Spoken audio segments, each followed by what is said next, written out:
What's up, Math 8? Thanks for tuning in for another episode of Math with Mullins. Today we're going to be looking at our Chapter 4 quiz review. This is for lessons 4.1 through 4.4 quiz review. So let's go ahead and get started. Number 1 says RST is congruent to BCD. So what is RS congruent to? Notice that RS is here and it has that one tick mark. So that means it should also be congruent to BC, which has that same tick mark. Over here, angle K is here, and it says triangle KJI is congruent to triangle XWV.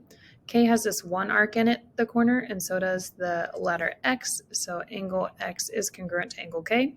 Remember, you can also do the stack, KJI and XWV, and notice that K and X are paired together once you stack them. Number 3, we have VWX is congruent to CDE. So what is congruent to angle W? Angle W has the two arcs in it, and so does angle D. So angle D is the correct response there. You can also still do the VWX stack over CDE, and W and D are matching together. Over here, CB is a side, and we will just know what is congruent to it. It is congruent to side F or HF. Okay, because both of those have those 3 tick marks. The next thing we want to do is translate each of these following units. All I need to do is take 4 units left and 4 units down for each of the following letters. So I would just go 1, start with you, 1, 2, 3, 4 to the left, and 1, 2, 3, 4 down. Here is U prime. V, same thing, 1, 2, 3, 4, down 1, 2, 3, 4. S prime is going to be right next to the letter V, and then T prime is 1, 2, 3, 4, down 1, 2, 3, 4. This shape should look identical to the one before it. It's just moved to the left and down. The next one is a translation of 3 units right and 3 units up. So you take letter D, you go 1, 2, 3 right, and 1, 2, 3 up. D prime is here. C would be 1, 2, 3 up, 1, 2, 3. Here, E prime, 1, 2, 3, up 1, 2, 3, and then B prime over 1, 2, 3, up 1, 2, 3. And then again, as I connect those points, it's the same exact shape, congruent, just moved up to the right and up. Number 7, reflecting across the y-axis. Again, what would be helpful is if you highlighted your line of reflection. Here's my y-axis. Notice that letter X is already on the y-axis, so the X prime would not move. W, though, is 2 steps away from the y-axis, so it'll be 2 steps away on the other side. Z is 1, 2, 3 steps away, so 1, 2, 3 for the other side. And Y is 1, 2, 3, 4, so I continue 1, 2, 3, 4. As I connect my points, it's the same exact shape. It's just been flipped over the y-axis. The next one is also a reflection across the y-axis. So again, if I highlight my y-axis here, you probably do it a little bit better since you have easier ways to have straight edges. Whoa. But once we do that, notice that W is still on that y-axis, so W prime won't move, but X prime would be 1, 2, 3 steps away, so 1, 2, 3 on the other side.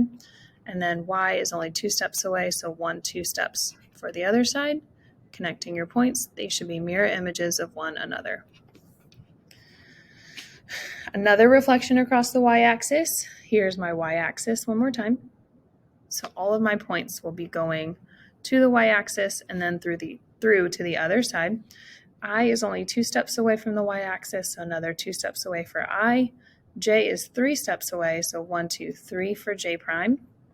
Okay. K is 1, 2, 3, 4, 5, so K prime would be 1, 2, 3, 4, 5. And L prime is right below K, so you can go ahead and plot that there too. Connecting your points, these are a reflection of one another across the y-axis. Number 10 is where we start to switch it up. This is a reflection across the x-axis, so just highlighting that line here. R is only 1 step away from the x-axis, so it's only 1 step on the other side for R prime. Q is 2 steps away, so 1, 2 steps away for Q prime. P is 1, 2, 3, 4, 5, so 1, 2, 3, 4, 5 on the other side of the x-axis. And S is 1, 2, 3, so 1, 2, 3 on the other side for S prime. Again, as you connect your points, you should notice that it is a mirror reflection across the x-axis for both shapes. For number 11, when we're rotating 180 degrees about the origin, remember the rule is we take our x and our y, and it's just going to flip to the opposite x and opposite y. So what I would recommend is looking at your points first. I have M, N, and L, or L, M, N. M is at 2, negative 2. So M prime would be at negative 2, positive 2. So that means left 2, up 2. Okay. N right now is at 1, 2, 3, comma 1, 2, 3, 4. So that's 3, negative 4. So N prime would be negative 3, positive 4, or to the left 3, up 1, 2, 3, 4. And then L is currently at 1, 2, 3, 4, down 1, 2, 3. So that's 4, negative 3. So L prime would be negative 4, positive 3. That would be to the left 4, 1, 2, 3, 4, up 1, 2, 3. Okay. Notice that this is the same figure, it's just been rotated around. One other way you can do this is start with the point that's closest to the origin and make a 180 degree angle. Notice that M prime is still the same distance away as the pre-image point M. 90 degrees clockwise about the origin just means we're going to be rotating this way, so my shape should be ending up right around here in quadrant 1. One way we can do this is, again, starting by making that straight line from the closest point, S, and if I want a 90 degree angle, I would just shoot for the same distance it is away. S currently is at negative 1, negative 2, 1, and S prime has now gone to 2, 1 over to positive 1. Oh, sorry. We should be going up just a little bit. Let me erase here and edit that too. Okay. That one should end up at positive 1, positive 2. So this would be actually where we would see that 90 degree angle. So then you could do the same thing for letter T. Letter T is currently at negative 2, 1, 2, 3, 4. And all I'm going to do is I'm going to switch places. And then my letter A, which is my letter X, just changes to its positive. So T prime would be at 1, 2, 3, 4, positive 2. And again, it's making that 90 degree angle connecting from the original point T to the new point T. U is currently at negative 1, 2, 3, 4, 2. So all I have to do is switch those around for U prime to be 2, negative 4, but then the 4 changes to its positive. So now my new point is at 2, 1, 2, 3, 4. So U prime would be up here. And again, noticing that it's just been a rotation of 90 degrees about the origin. That's